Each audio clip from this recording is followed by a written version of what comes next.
What's good, y'all? Crosswalk, episode 31.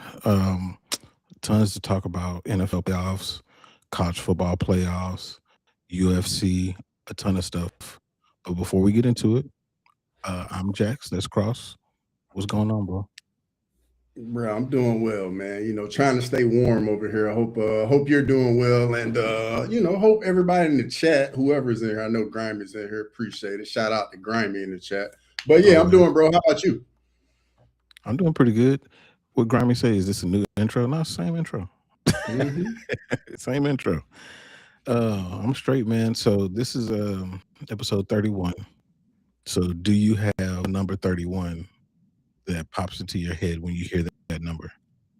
So I do have somebody for number 31, but I actually have two guys. I'm gonna go with two different sports since Okay. this is crosswalk. It's some crossover. So for Yeah. baseball, Yeah. this dude, like back in the day, like just had that swag, man. But Greg Maddux, bro.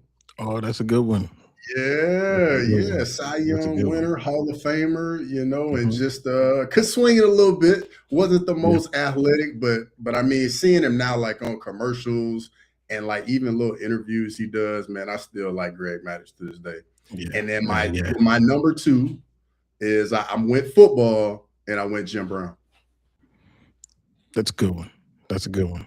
Okay. So for mine, so I had to I kind of went two, um I had to go with the first one. I go with Jamal Lewis, man. Jamal Lewis. Uh Now the other person that I was thinking about going with was Priest Holmes, who was actually on the same team as Mm, Jamal Lewis when they won hmm the chip. But Priest Holmes used to hold the record for most touchdowns in a season. So, and of course, that's University of Texas right there. So, yeah, he had to throw that in there. Of course. Coach, to be fair, I thought you was gonna say Reggie Miller. I wanted to dig a little deeper, and I also thought about Jason Terry.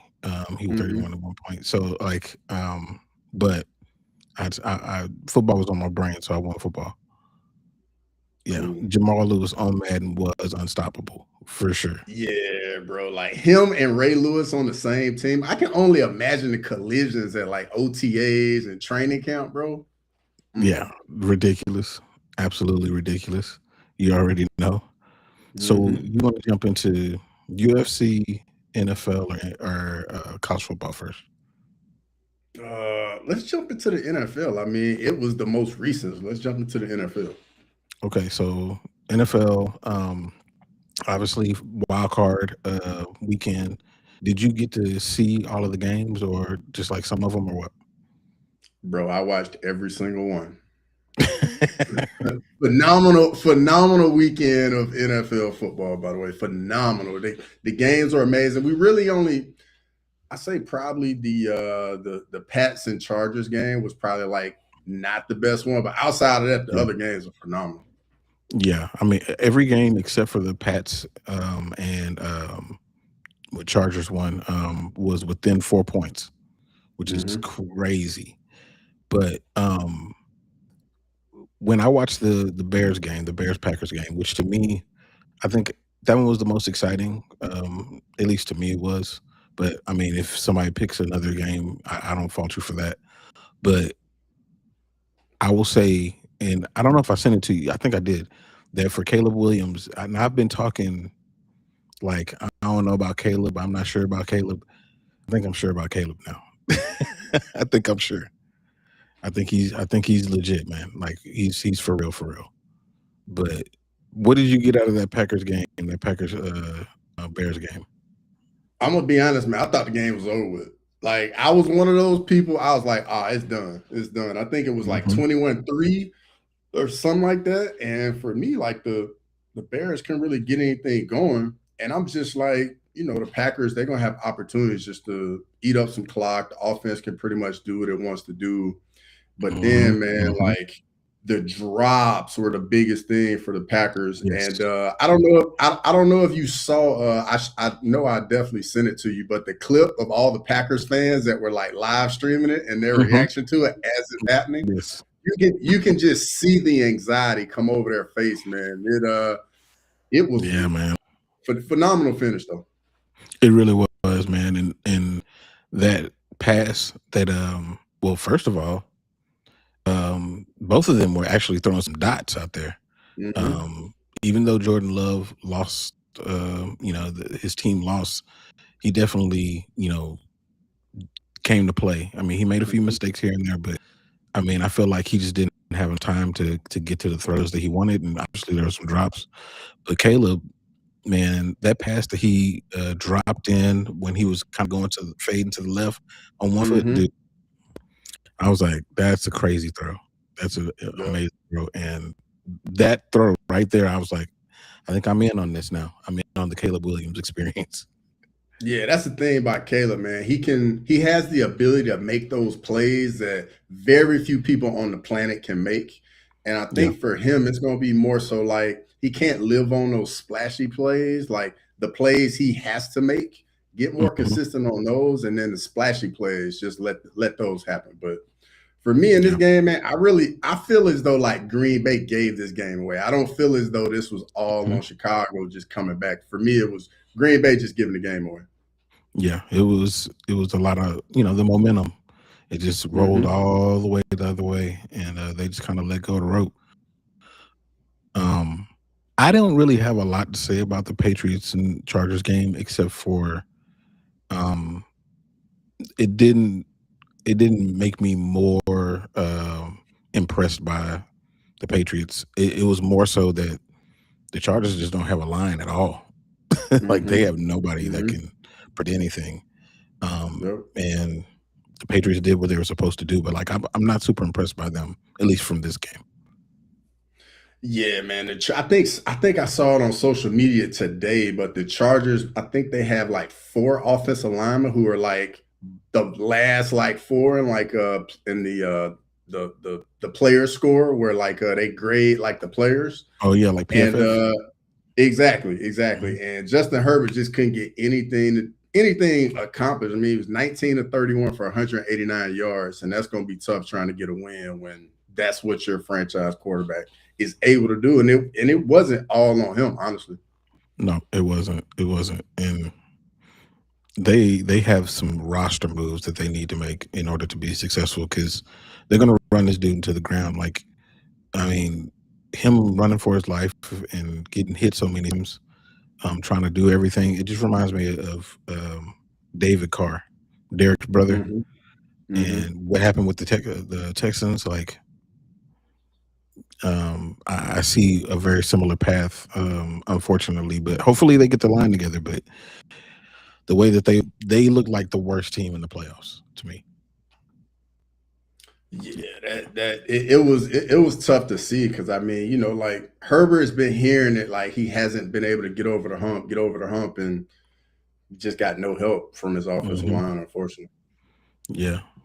Shout out to Tense 23. Is that a Bears thing in his? Does he have I, Bears in his profile I pic? I think that's the Bears right there in that profile Okay. pic. Yeah, it's kind of small. Um, Grimy said Pats won't win the title. Yeah, I mean, not as currently constructed. No, they need some other things, but yeah, I just I wasn't impressed by that necessarily. They beat a team that they probably should have beat. Yeah, for sure.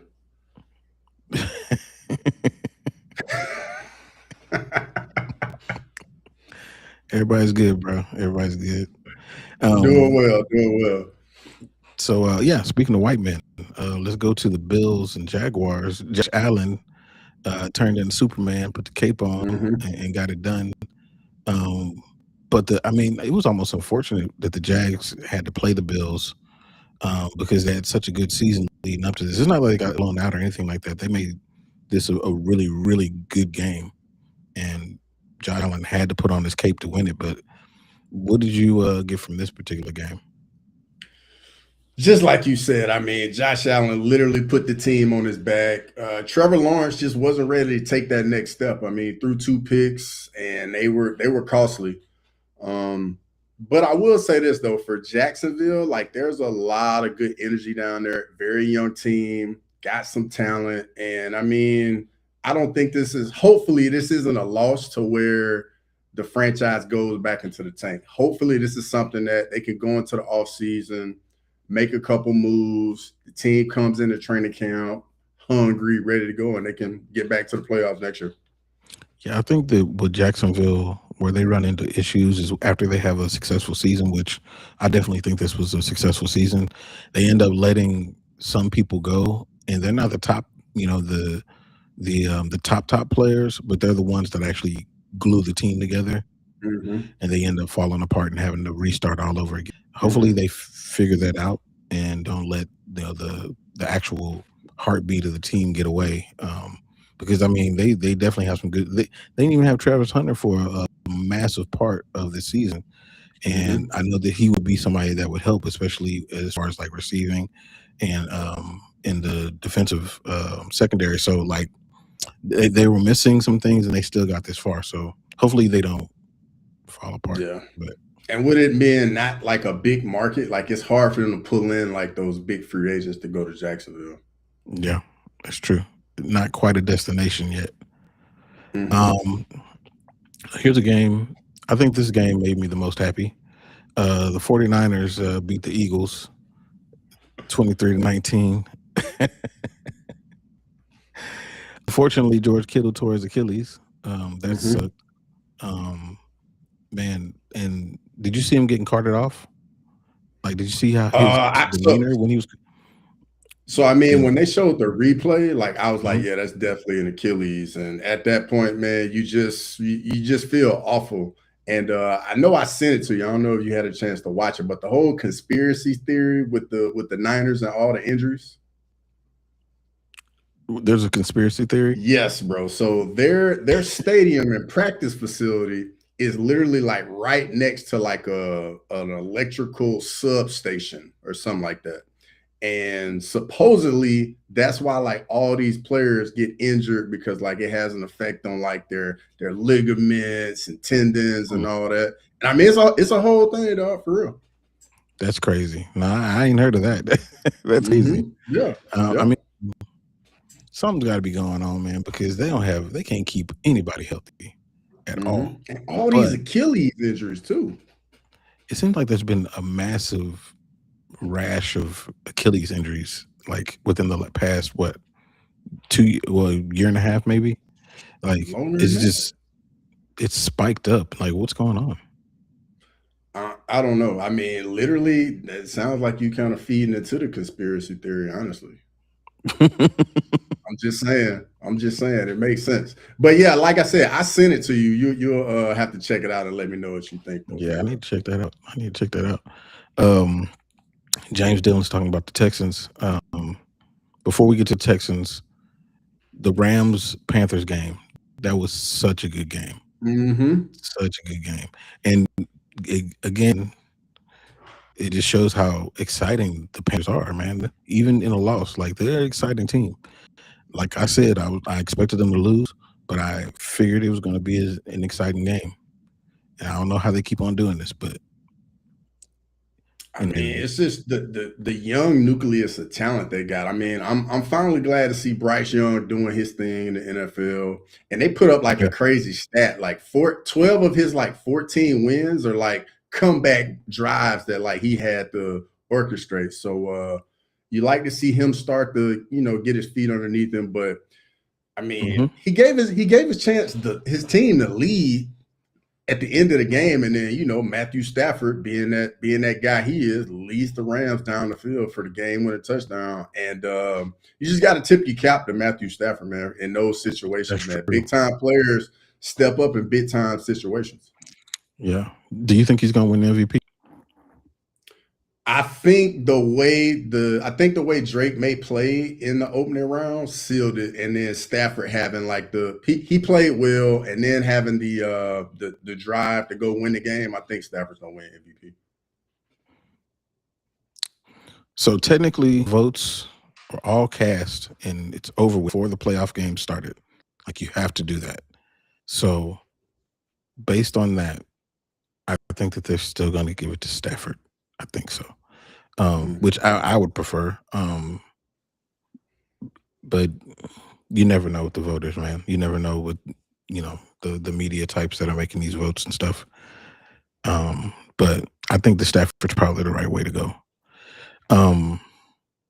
So for the Rams, after seeing them in that game, we're stocked down on the Rams going into the next round.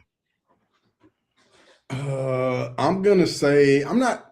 I was already kind of feeling good about the Rams going into the playoffs, and then seeing them win a game like this, for me, it only makes me feel a little bit better because you're gonna have to win some ugly games. You're gonna be in like some tough spots, and you got to figure out a way to get it done. And Stafford is dealing, so I'm feeling good about the Rams. We'll see though, because anything can happen because there's so much parity in the NFL right now. That's true. That's true. Man, if you look at like leading into the season, I was worried about the quarterback play in the NFL. But like there's been so many young quarterbacks that have like really like stepped it up. Bryce Young being one of them. Caleb, I had a totally different opinion of him at the beginning of the year than I do now. Drake May, list goes on. Like I feel like we're in a way better situation as far as quarterback play than we were even at the beginning of the season.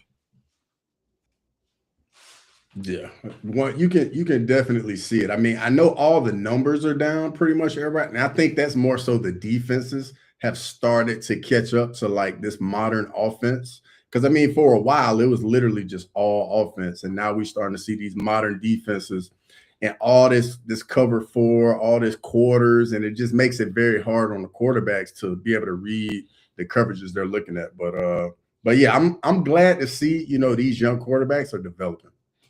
Yeah, 100% agree.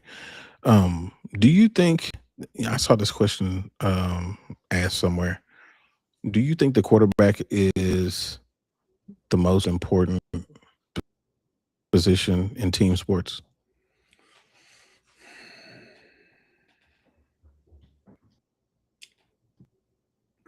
Man, that is so tough. I'm gonna say yes, just because like if you have all the talent you need and like you don't have that guy at quarterback, we could think about all the teams that had like phenomenal defenses and they just had somebody just to not mess it up at quarterback. But when you think about like the great quarterbacks, all of them got pretty much multiple Super Bowls. So I mean, for me, it goes back to that position. Like when you got a guy that the whole team believes and they know like, hey, we just got to get them the ball back, or we're never out of the game. It translated to the teammates where they always believe they're always in the game. That's true. That's true. Shout out to James Dillon. YouTube was hating on live because the algorithm is hating on us or whatever. Yeah, we can restart it though. Yeah, we can't do that now. Sorry. Can't do that. Let's What's next? Texans, Steelers? Actually,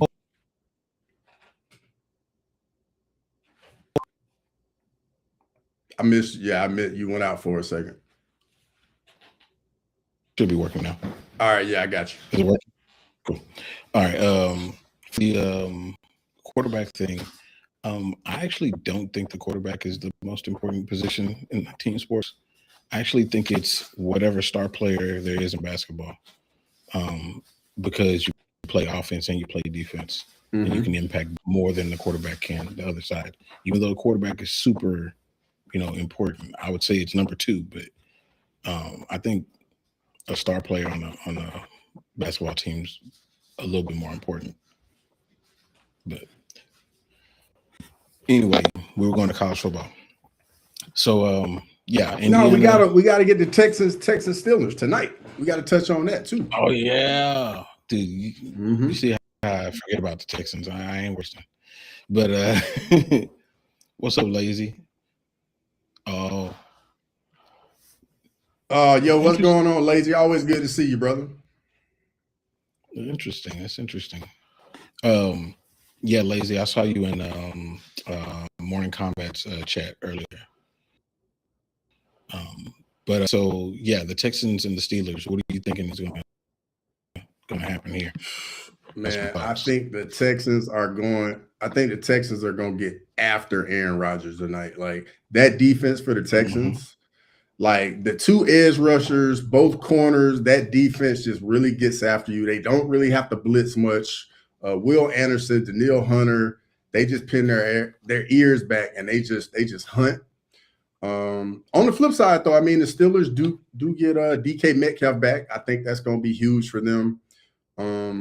But I think the Texans are going to be able to get Rodgers off of his spot and just get after him tonight and just make it very difficult for him. I don't think we're going to see a lot of points tonight, but I think we're going to be in for a treat tonight for real.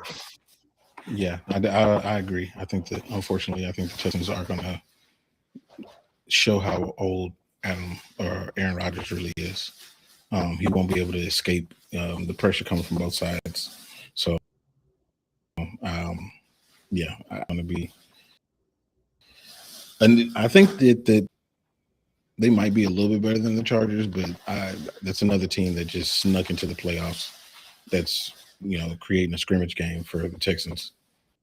So I would love. We gonna see, and we both gonna be tuned in. Yeah, I would love to see the Texans lose, though. That'd be nice. It ain't gonna happen. Of course, you would. Of course. All right, so college football. So Indiana 50, Oregon 22, and Miami 31, Ole Miss 27. Which one did you live stream for? It was for. So I did the Indiana Oregon game, and that's right. Okay. Yeah. So obviously the Miami Ole Miss game was the better game. It was much more competitive, but the Indiana Oregon game started with a bang, bro. It was a pick six on the first play of the game, and I'm like, whoa, this is crazy. But Indiana are full grown men, dude. Like they do not play around. They don't make mistakes.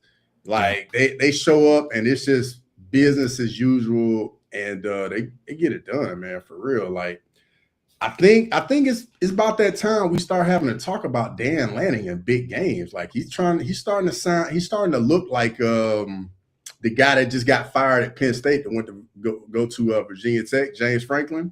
Like just can't get over the hump, can't win the big games. Like Dan Lanning in these big games that really, really matter, can't seem to get over the hump. Yeah, it does seem that way. And I mean, it never looked like a game. I went back and watched it. I popped into your chat late and I went back and watched the game. And yeah, that never looked like that was going to be anywhere near. And Indiana just looks unbeatable right now. Mm-hmm. Even though, Miami is kind of a team of destiny, the way they're getting there. But yeah, or Indiana just looks unbeatable. It's definitely, at least it feels like to me going into the championship game, a David and Goliath situation, because Miami is, that Ole Miss game pushed them to the end, you know what I'm saying? Mm-hmm. So, yeah, I don't know if Miami stands a chance, to be honest with you. But what did you get from the Miami and Ole Miss game? So the Miami Ole Miss game for me, at least to my eye, watching the game live, it looked like Miami was the clear and away the better team. And it just felt as though like Ole Miss was just hanging around. And then next thing you know, Ole Miss gets the lead in the fourth quarter. And Carson Beck, bro, he looks like I think it was the 2023 version of himself at Georgia. Like Carson Beck is playing out of his mind right now. I think Miami is the hottest team right now, but I think Indiana's been the most consistent team. But like the physicality of Miami is so much enjoyable to watch, because like they beat you up at the line of scrimmage, massive offensive line, Fletcher in the backfield, physical running back. And they hit you on defense and they get after you. But unfortunately, like they took so many injuries in the Ole Miss game, especially in the secondary. They lost two corners. Their starting safety got banged up. He came back in the game, and then their second best edge rusher got hurt. So they're limping into the national championship game against Indiana. So I'm very curious to see how that defense is going to hold up, because the national championship game, honestly, these are two of the best defenses in the country. Indiana's the number 2 run defense, number 4 total defense. Miami's number 10 in total defense, number 6 run defense. So it's going to be some physical football going on next Monday. Yep. Agreed. I'm definitely looking forward to it. So obviously SEC's not in there. And they haven't been in a championship game for 3 years now. Do you think that the SEC is taking the dip? So I'm glad you asked this. So I'm gonna address it like this. This is not the first time we've seen something like this. This has happened. I went all the way back into the 90s.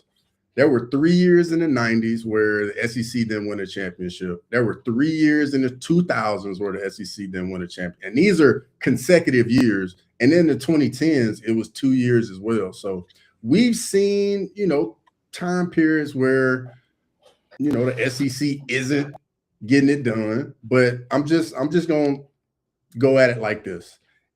This is only the second year of the 12-team playoff. This is all still very new. NIL, this is still evolving day to day. The transfer portal is still evolving. But I mean, at the end of the day, I mean, we gonna find out. The SEC is gonna adjust.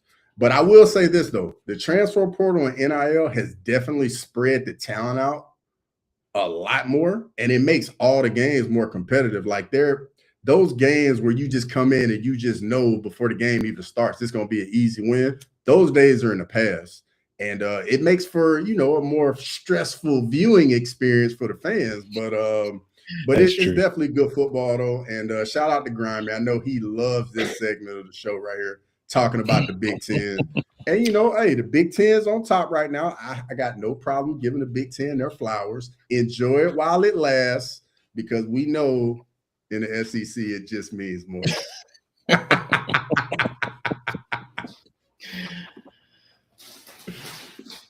He said even Paul Feinbaum has said the SEC is done. I saw that video. But yeah, I think the NIL has a lot to do with it, as far as, like you said, spreading the talent out. But I also think that the SEC beats up on each other a lot. So, that takes it out of, some things that, if you're playing in a more lopsided conference, you're playing some bottom feeders and you're not getting those losses on your record. So I think that has a lot to do with it too. But I don't think the SEC is necessarily falling off. But I do think that things will be a little bit more. There'll be a lot more parity going forward. And I will say this too about the Big Ten. The coaching in the Big Ten is legit, man. Natty, the guy that just went from Iowa State to Penn State, Kyle Whittingham at Michigan. Like, I mean, the coaching up there at Lanning, even though he can't win the big game, he still wins a lot of games. Lincoln Riley at USC. I mean, the conference got some good coaches now. So I mean, hey, I can't even hate on that. See what Grammy said. He said, I told Cross they used to take those poor kids down to Tuscaloosa, throw a snow bunny, and stick a catch with them, and boom. Why wouldn't we do that, Grammy? That's expert level recruiting right there, big dog. That's how you get it done. I think that's definitely part of the recruiting playbook. That's number one. It works every time. Yeah. So I don't know, man. I'm anxious to see how they expand, if they expand, when they expand the playoff, to see how it affects things. I mean, I got a quick question for you on that. So when they expand, do you think they go to 14, 16, or even bigger than that? Dude, they can't go bigger than that. They cannot. I think I would think more 16. Yeah. I think that's the one. And even then, I mean, that's a lot. That's a lot. But I look at it like this. Can you imagine, like, they go to 16 and then the first 2 rounds of the playoffs are on campus? I think that's phenomenal.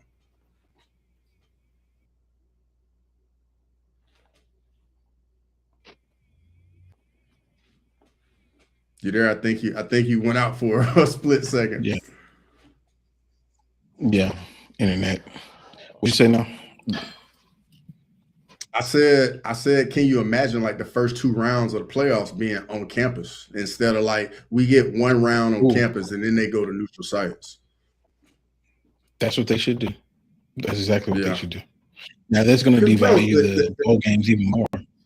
But yeah, but I mean I guess at the same time, the bowl games are already super devalued now. true.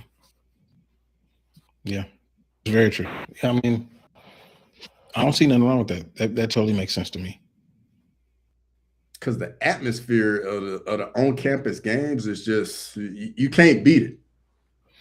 Yeah, and Miami is about to almost feel that in the title game, which is crazy, Yeah, isn't it? but Miami's a little different though. Like they don't really have a home field advantage when you think about it. You'll turn on a couple Miami games and they'll have about 35, 50 people at the game. So I mean, even though I know the national championship is going to be sold out, but I'm just saying, Miami ain't packing it out every game now. No, so much other stuff to do. Mm-hmm. So much. Yeah. Prediction going into the game, or do you want to wait till next week? I'm gonna wait until next week. Fair enough. Fair enough. Okay. All right, let's jump into some UFC stuff. So, we said last week that we were going to come with our predictions for 2026. Yeah, this is going to be interesting. I don't know what we're going to come up with. You want to start? This You want is me to gonna start? be real interesting. I guess I'll start. So my first hot take of 2026 for the UFC, I think Tom Aspinall is gonna vacate. Like I think the whole eye thing is very real, and I think he's gonna end up being out for a while, and I think he's gonna have to vacate, and we are finally going to see a UFC fighter get an opportunity to be a 3 division champ. Alex Pereira is gonna move up and get that opportunity to be a 3 division champion. That's my first hot take of 2026. That's a good one. That's a good one. That Grammy said Conor McGregor fights in 26. That's my bold prediction. That's a real hot take. I don't know if it's that crazy. I don't know. Dana White has moved heaven and earth for Conor McGregor before. True. So you ain't wrong. Yeah, I could see it happening. I could see it. All right. So my first one is obviously Ilia Topuria has some pending legal issues and things like that going on. We don't know when he's going to come back. So I think in some twisted, weird way, Arman Sarukian becomes the lightweight champ. Yeah, I think it happens, and then Ilia Topuria fight for his belt. So let me ask you this: is it with Arman becoming the champion? Is it a type thing where he beats Ilia, or Ilia vacates and then he beats the winner of Gaethje and Patty? I think that's the way it goes. So it actually builds the fight up to be even bigger. Gotcha. Yeah, I think that's the way that the UFC script writers have it written out right now. I think that's. I see you working.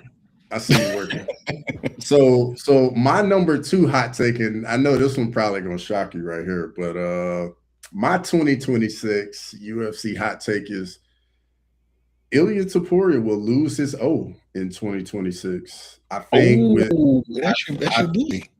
I know, dog. I know, but I think everything going on in his personal life with the ex-wife, the kids, I think it's really gonna get to him. And at this game, when you're at the top of the top, any type of distraction at all takes you away from like being the elite of the elite.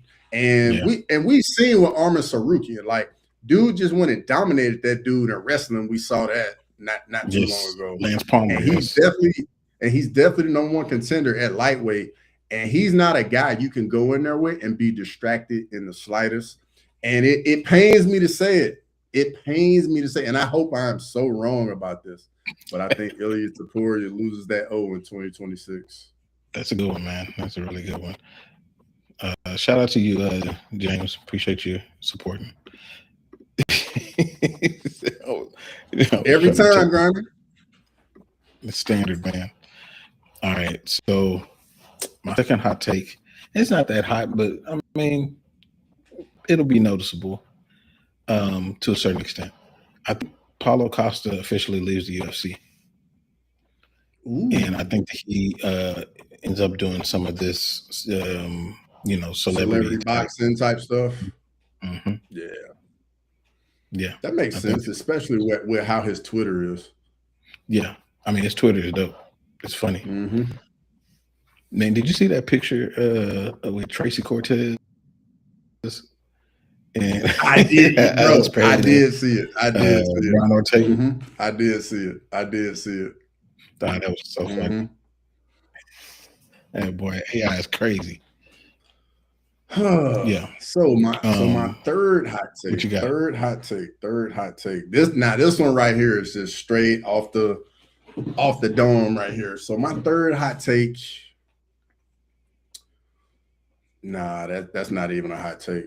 I don't know. The ones I come up with, they're like, yeah, it's like lukewarm for real.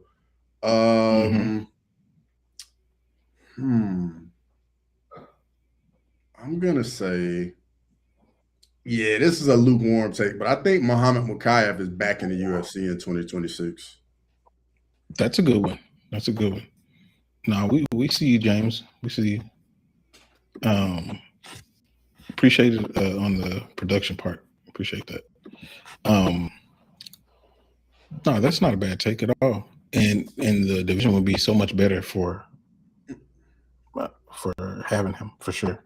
Because I think that he's at worst. I think he's a top 5 flyweight right now. At worst.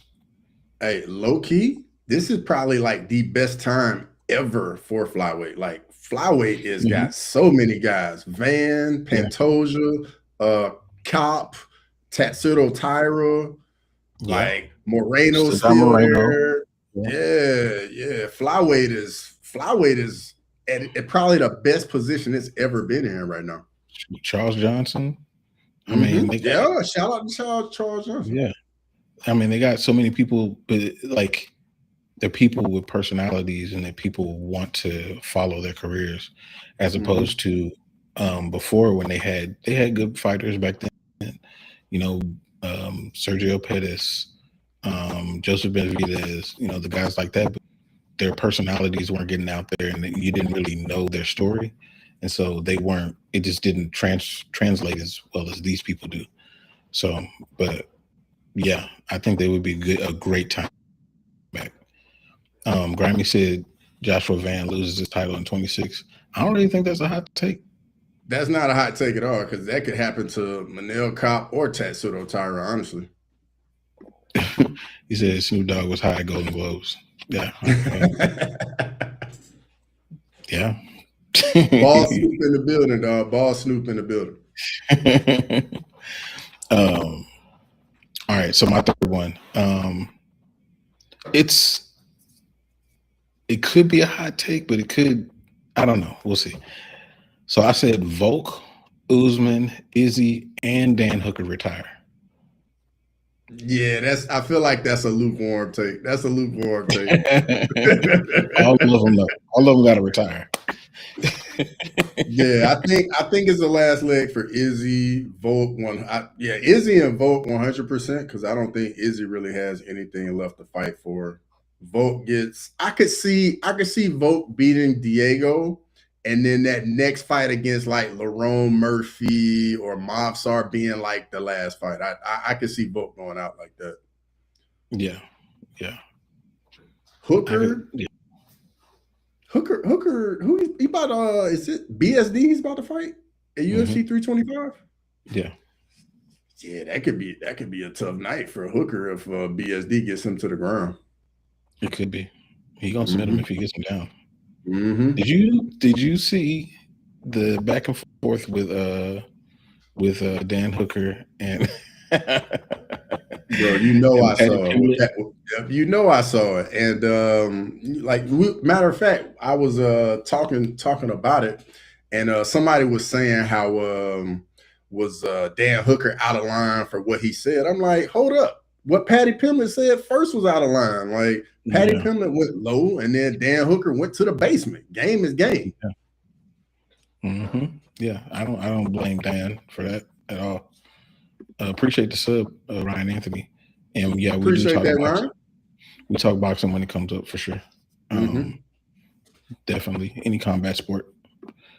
But yeah, I mean, I think it's fair, you know, and hopefully at some point maybe they get to settle it. You know, if Patty, a lot would have to happen for them to actually fight. But if they did, it would be a big fight. Yeah, I think Gaethje would have to beat Patty in order for them to get kind of close to each other. Because if Patty wins, they're definitely not going to fight. Yeah, there's not enough time left, especially if what I said a second ago is true about Dan Hooker. Because I mean, the reason that I say Dan Hooker is because just the amount of damage that he takes in fights and how often he's getting hurt, and he's in his mid-30s. Like he got a family and stuff. He wants to be able to play with his kids. So unfortunately, the highlight is right there too. Yeah, that's going to be another tough one to see go right there. Yeah. I mean, the whole lightweight division. I mean, Michael Chandler's got to be, dipping on out here soon too. Yep. So like 38 or something like that. Yeah, the whole division is going to kind of cycle some of these older guys out. Obviously, Dustin is going to, he already led the charge for it. And I think I said it on another platform or whatever, but I just felt like within a year, lightweight is going to look so different. Yeah, it's definitely some up and coming guys in at lightweight. Definitely gonna make that division interesting. And Grimy just put something nice in the chat. Did you guys see Ulberg versus Yuri in the works? I did see that on X the other day, and I think that kind of went into my hot take about Pereira vacating and going up to heavyweight. Yeah, I saw it, and I also saw that Yuri pushed back on that and said that it wasn't. Was it because the kid? I don't know if it was because of that or what, but that would make sense from a timing perspective. But I don't know. He could just be trying to get one more kid comes. Yeah. I don't think I like that fight for Yuri though. And I love me some Yuri Prohaska now, but that wildness, bro, like as we've seen, when he get in there with technical strikers, bro, he gets clipped a lot. Yeah. And Ulberg, man, with that footwork, and he got big power in both hands too. We saw that in the Dominic Reyes fight, man. Slept him like in the first round, quick. Yeah, he slept him bad. He slept him real bad. I think that I would still favor Yuri in that fight, only because I feel like Carlos, while he's trying his reads, he starts slow, and Yuri is ready to get things over with as soon as possible, however possible. So I feel like Yuri take the fight to him and then make it into more of a brawl. And we've seen how Ulberg, things don't go well when he's in a brawl. We saw that, when he fought Kennedy. Yeah. So but that was a long time ago. That was a long time ago. It was a long time ago. It was a long time ago. And I mean, man, Ulberg, like he been finishing guy. I think the only dude he hasn't finished recently was Jan Blachowicz, I believe. Yeah, but yeah, bro. Like he's like a bear out there, dog. Yeah, you can tell Blachowicz is just dense. Yeah, he's real solid. Yeah, that's true. But I mean, if they do make that fight, I would definitely be excited to see it for sure. 100%. How's the break going? You getting that itch for UFC 324 yet? Yeah. I think it's because it's like at this point, which leads me to say tomorrow, me and Frankie are recording the top 26 for 2026. So that's going to be out soon. But it's like we're wrapping up 2025 now, and it's like, okay, we have nothing else to say about this. We need some more stuff to see, to talk about. So yeah, I definitely got an itch. I mean, football's great, and I love watching it and everything, but it doesn't replace the UFC. I still need UFC 2. Of course, we got to see that violence, dog. Definitely got to see it. So yeah, I mean, I'm excited about it, and the fact that they put, like you said last time, the back-to-back pay-per-views. I felt like they know that this is a long. What was it, 6 weeks? It's a long 6 weeks. They gotta feed us. That's a whole grading period. Yep. So I'm gonna put you on the spot right now, because this is usually your thing that you do to me. So I feel like it's only fair. I flip the script a little bit. What is your most look forward to fight of 2026? Oh man.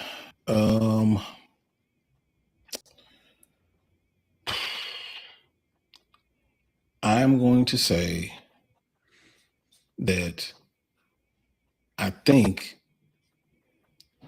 and I really hope that it works out this way, that at some point we get Carlos Prates against Michael Morales, like towards the end of the year. Like I'm really hoping that we get this year. You know, I know it's not the next fight, but eventually this year, I hope that we get that. Yeah, I saw somewhere Morales was talking about JDM possibly next. Yeah, I've seen that. I've also seen people match Carlos Prates with JDM. I don't know if they know what they're going to do, but I really want to see that fight. Yeah, that'll be fireworks. Yeah. Who would take the first backward step in that fight? Morales? Yeah, I think it'd be Morales too. I mean, he's wearing dresses, dogs. I mean, hey, but he still be sleeping dudes though, dog. Like this dude being a dress sleeping grown men, dog.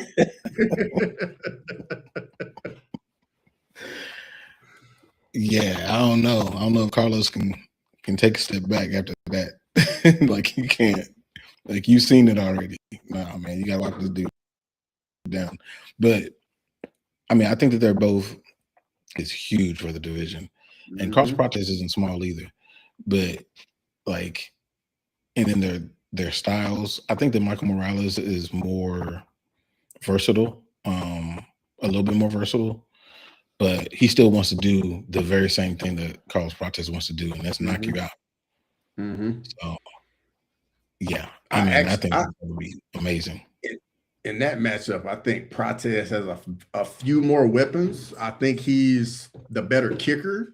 For me, Morales is like much more like boxer brawler. Like he just wants to do all his work with his hands. But Prates, you got the elbows, the knees, nasty in the clinch. But yeah, definitely a fight between those two would be fireworks. Yeah, 100%. Grammy said the worst part of that clip is he like on the sidewalk like a hooker and walks up to the car, all zesty. And then go in there and sleep dudes, man. Yep. So I know you got one. Oh, my most fight I'm looking forward to the most in 2026.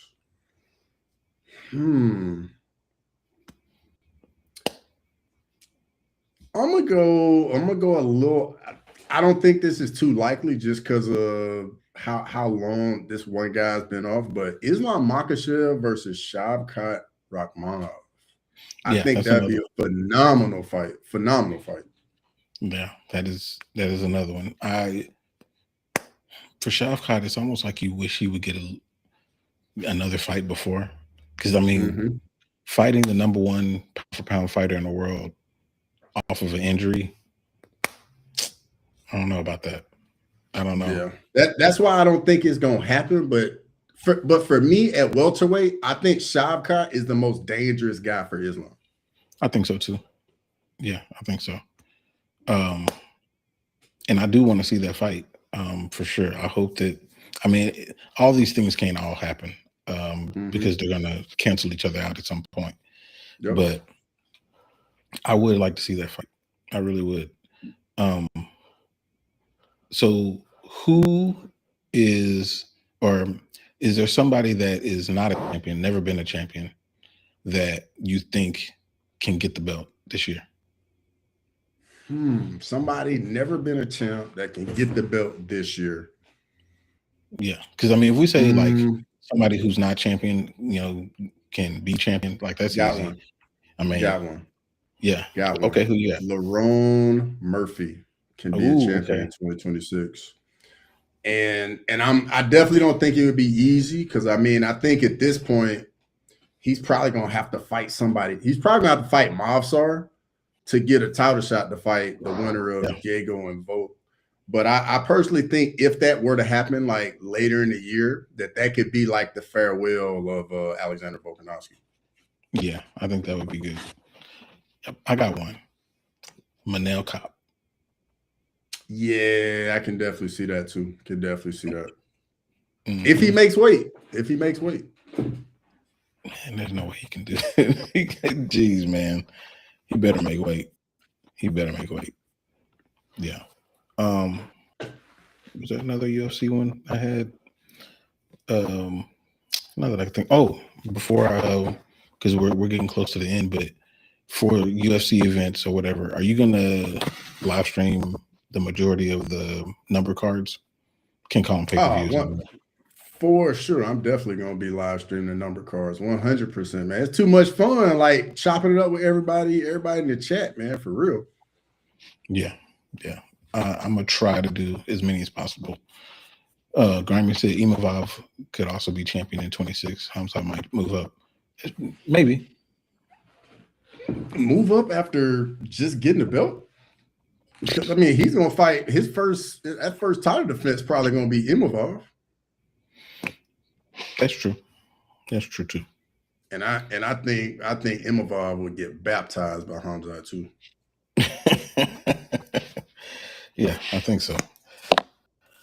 I mean, Imavov has some pretty decent takedown defense, but not against somebody like Hamza. It ain't enough. It ain't enough. That's, I mean, low key, bro. Like Hamza, you could throw his grappling is top 2, top 3 in the UFC. Yeah. Yeah. I mean, that's why he could actually be competitive at light heavyweight. Bro, I think he would go up there and he just would destroy everybody because there's no grappling at 205. None. That's true. Like you put Hamza against Khalil Roundtree. Bad night for Khalil. So you put him in there against Pereira. It's gonna be problems. I think that he lands a punch.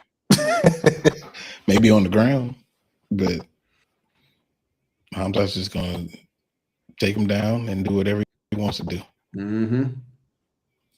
Yeah, that's Hamza. His dreams of being a 3-division champion to me are gone because I can't see him making welterweight. Yeah, there's no chance he can go back down to 170 at all. No. If anything, he could go up to light heavyweight and win a belt. I actually think that he would have trouble with more success. Azamat. I think he would have trouble at light heavyweight against Azamat Mirzakhanov. Yeah, I'm gonna be honest. Like I see him doing whatever he wants at middleweight, but I think he'll have an even easier time at light heavyweight because there's just for the most part, no grappling at all. Yeah, because the only guy I think I could see at middleweight that really can do something with the grappling is Fluffy. Yeah,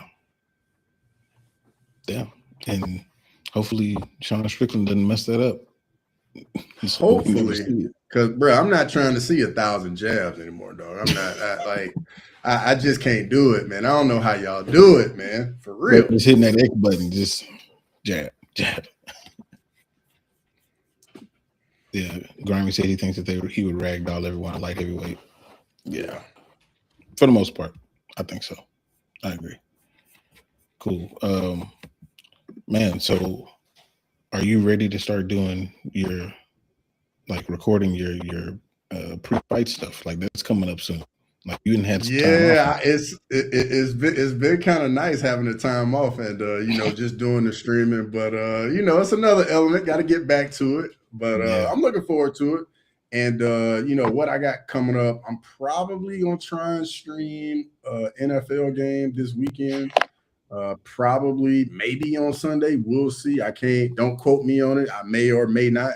But outside of that, I'll definitely be streaming the national championship game, college game next week. So that'll be a 2-stream day. We'll have Crosswalk, and I'll go right into the national championship game. Dope. Okay, cool. Yeah, I got a few things coming out this week, so y'all stay locked in on that. If y'all haven't subbed to both the channels, Making Walk and Crossover MMA, make sure y'all go and do that. But yeah, till next time. Peace. Thanks for watching Crosswalk.